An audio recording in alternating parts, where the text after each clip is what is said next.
نحمده ونصلي على رسوله الكريم أما بعد فأعوذ بالله من الشيطان الرجيم بسم الله الرحمن الرحيم الحمد لله الذي هدانا لهذا وما كنا لنهتدي لولا أن هدانا الله رب اشرح لي صدري ويسر لي أمري واحلل عقدة من لساني يفقه قولي رب زدني علما بيسر ولا تعسر وتمم بالخير وبك نستعين يا فتاح اللهم فقهنا في الدين آمین یا رب العالمین۔ السلام علیکم ورحمۃ اللہ وبرکاتہ۔ کیسے ہیں آپ سب لوگ؟ امید کرتی ہوں کہ ایمان اور صحت کی بہترین حالت میں ہوں گے۔ الحمدللہ، اپنی نیتوں کو خالص کرتے ہوئے اپنے رب تعالیٰ کا شکر ادا کرتے ہوئے کہ اس نے ہمیں یہاں تک پہنچا دیا، ہمیں توفیق دے دی، ہمیں چنے ہوئوں میں شامل کر لیا کہ ہم اس کے کلام کی زبان کو سیکھنے کی کوشش کرنے جا رہے ہیں۔ اللہ سے دعا ہے کہ وہ ہمیں اس پر استقامت بھی عطا فرمائے۔ الحمدللہ، ہم نے لاسٹ کلاس میں اپنا نیا ٹاپک سٹارٹ کیا تھا جس کا نام تھا اعراب، اور اعراب میں ہم نے کچھ مثالیں دیکھی تھیں، مثالوں کے ذریعے اعراب کو سمجھا تھا کہ اعراب کیا ہوتا ہے۔ اعراب کسی اسم کے آخری حرف کی حرکت کو کہا جاتا ہے، اور یہ کہ اعراب جو ہے وہ اعراب میں اور حرکت میں فرق کیا ہے ہم نے وہ بھی جانا تھا۔ آج ہم آگے بڑھتے ہیں اور ہم سیکھتے ہیں کہ اعراب کی کتنی اقسام ہیں اور یہ کس کس طرح سے ہوتی ہیں۔ ٹھیک ہے جی، تو سب سے پہلے ہم جانیں گے اعراب کی اقسام۔ اعراب کی دو اقسام ہوتی ہیں۔ نمبر 1 ہے معرب۔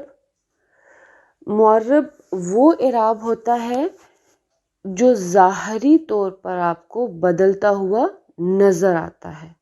مثلا آپ کہتے ہیں کتابن، کتابن، کتابن، تو آپ کو تینوں جگہوں پر کتاب کا اعراب نظر آ رہا ہے، بدلتا ہوا نظر آ رہا ہے۔ ٹھیک ہے، تو یہ ہے معرب۔ دوسرا ہوتا ہے مبنی۔ یہ وہ اعراب ہوتا ہے جو ظاہری طور پر بدلتا ہوا دکھائی نہیں دیتا۔ ٹھیک ہے، یہ کچھ فکس کلمات ہوتے ہیں جن کا اعراب ہمیں ظاہری طور پر نظر نہیں آتا۔ اب ہم اسم کے اعراب کی اقسام کی بات کرتے ہیں، تو اسم کے اعراب دو طرح کے ہوتے ہیں۔ ایک ہوتا ہے اعراب بالحرکت اور ایک ہوتا ہے اعراب بالحرف۔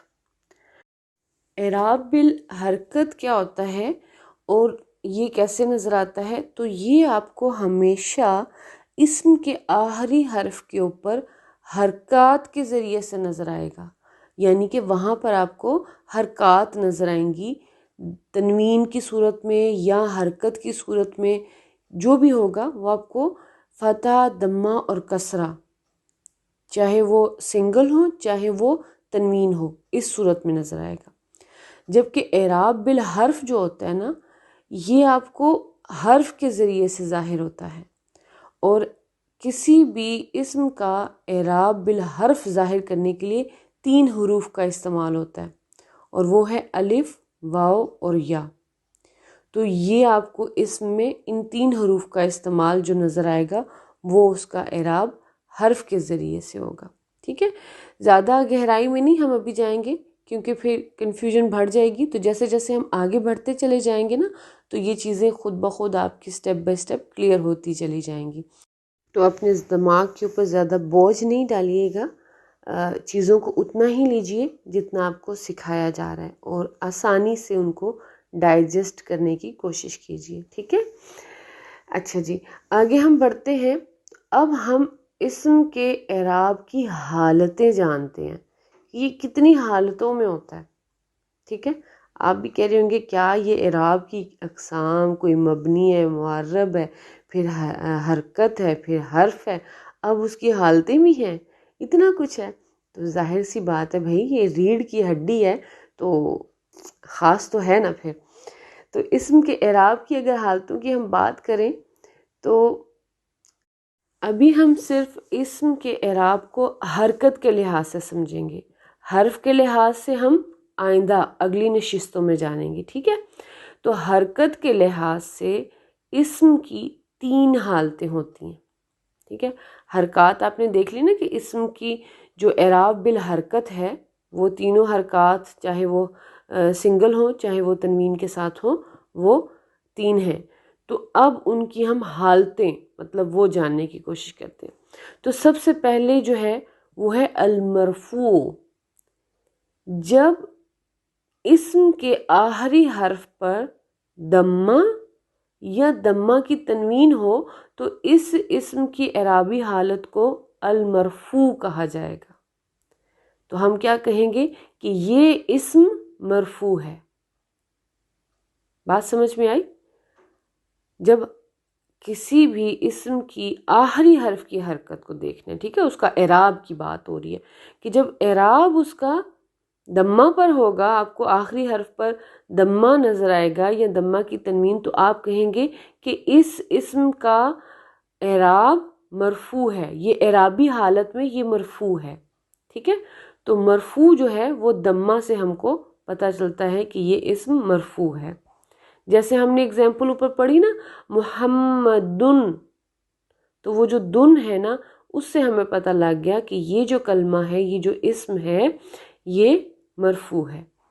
نیکسٹ چلتے ہیں، المنصوب، جب اسم کے آخری حرف پر فتحہ یا فتحہ کی تنوین ہوتی ہے تو اس اسم کی اعرابی حالت کو المنصوب کہا جاتا ہے، یعنی کہ یہ اسم منصوب ہوگا، ٹھیک ہے، فتح کے ساتھ منصوب ہوگا۔ جیسے ہم نے پڑھا اشہد ان محمدن، تو دن جو ہے وہ فتح کی تنوین آ گئی، تو اب ہم کہیں گے کہ اس اسم کا اعراب منصوب ہے، ٹھیک ہے، یہ اسم منصوب ہے، اعراب اس کا جو ہے وہ مفتوح ہے، یہ فتح کے ساتھ ہے، لیکن یہ اسم منصوب ہے، اس کی حالت منصوب ہے۔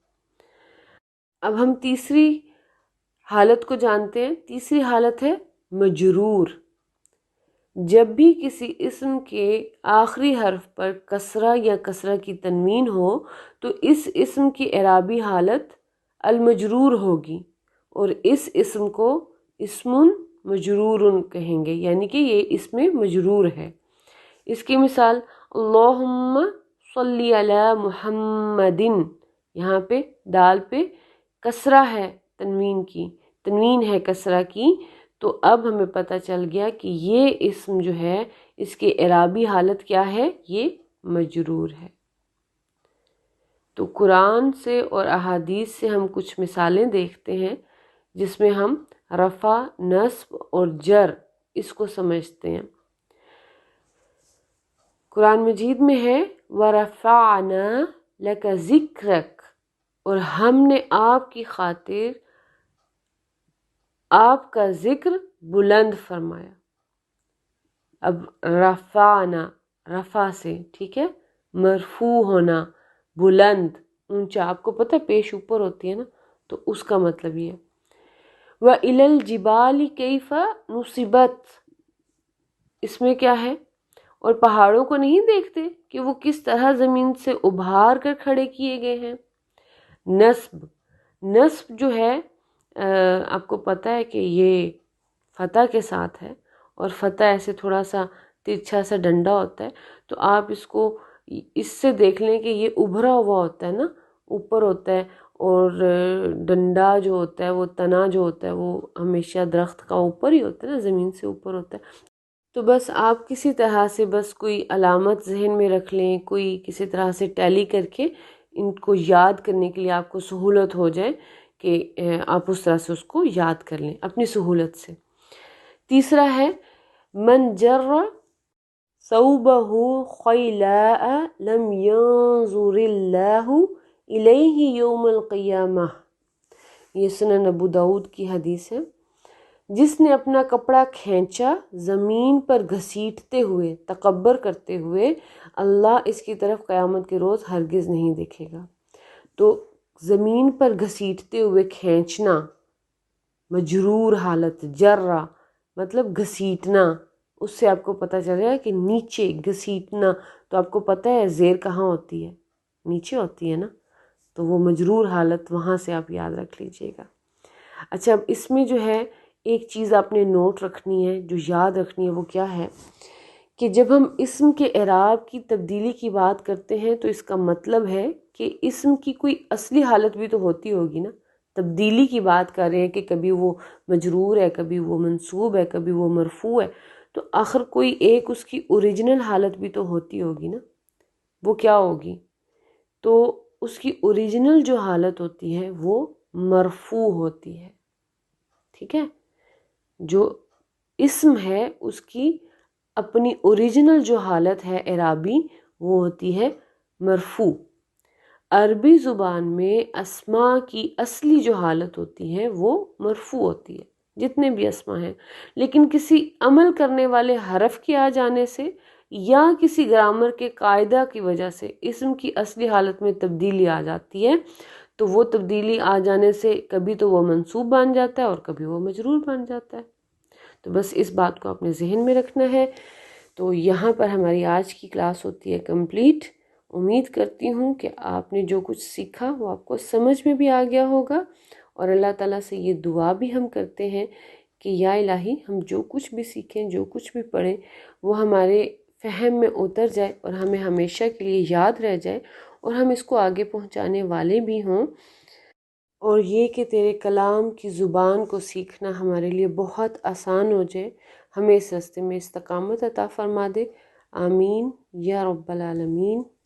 ربنا تقبل منا إنك أنت السميع العليم وتب علينا إنك أنت التواب الرحيم ربنا آتنا في الدنيا حسنة وفي الآخرة حسنة وقنا عذاب النار سبحان ربك رب العزة عما يصفون وسلام على المرسلين والحمد لله رب العالمين جزانا الله خيرا كثيرا۔ السلام عليكم ورحمة الله وبركاته۔